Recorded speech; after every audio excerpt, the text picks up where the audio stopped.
po synthetic grass po, yung pag nagko-compete. Indoor ba?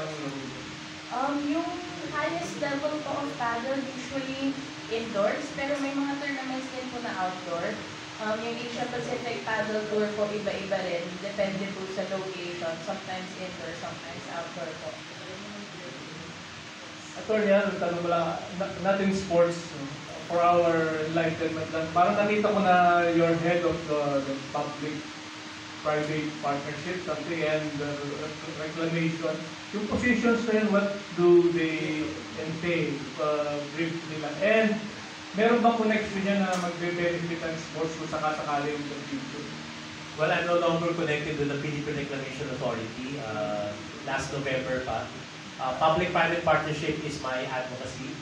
I do a lot of training sessions, training lectures on PPP, among others, even election law, local government law, and sports law as well. I teach that. I've been a teacher for 31 years.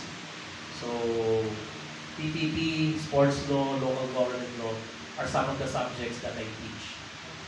So everything is complementary. I think when you excel in one, you excel in others.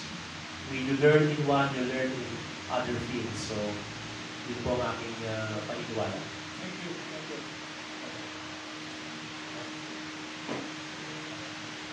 Okay. So thank you very much. We have the presence of our past PSA President, Mr. Tito Talaw, yung napakinggan nyo nagtanong, and of course, si Nelson Beltran ng Philippine Star, our current PSA President. Okay, so yes, parting words na lang siguro. Attorney Jess, please do invite all our friends para ma-promote talaga itong paddle. How many courts pala sa Pilipinas kapag pinag-usapan ng paddle sports? I think in Manila po, we have 3. Only 3? Only 3 right now po. But I think we have one in Batangas, one in Baler, and I think one in Palawan opening soon. Yun nga, konti pa lang ang paddle courts now, but hopefully po more and more clubs will open po so more Filipinos can try the sport. So since konti pa lang yung paddle, mukhang mahal itong sport na to.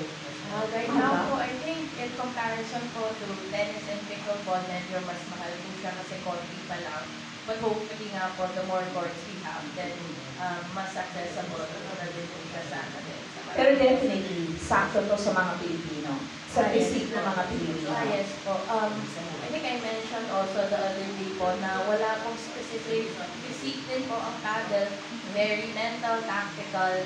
So I think no matter what shape or size po, pwede pong mag-excel talaga tayo. Yes. Okay, so congratulations. Please message mo sa mga kaibigan natin dyan. Probably nag-stop sila ng tennis, but merong alternative sport na very competitive, and that's paddle. Yes po. To everyone who's interested in looking for a new sport, especially if you have a background in racket sports, I think you should try out paddle. It's very fun. It's only been in the country for 2 years. It's also very social. We have, aside from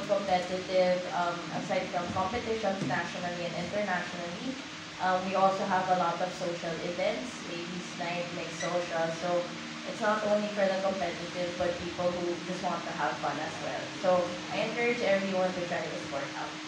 Thank you. See you again. Siguro kapag nag-number 1 na si Attorney Jess. So proud of you, diba? Thank you so much. Thank you for having me. Yes. And of course, message ni Attorney Al Agra. Yes, sir. Sports for all. We are the families of a believer in sports for everyone.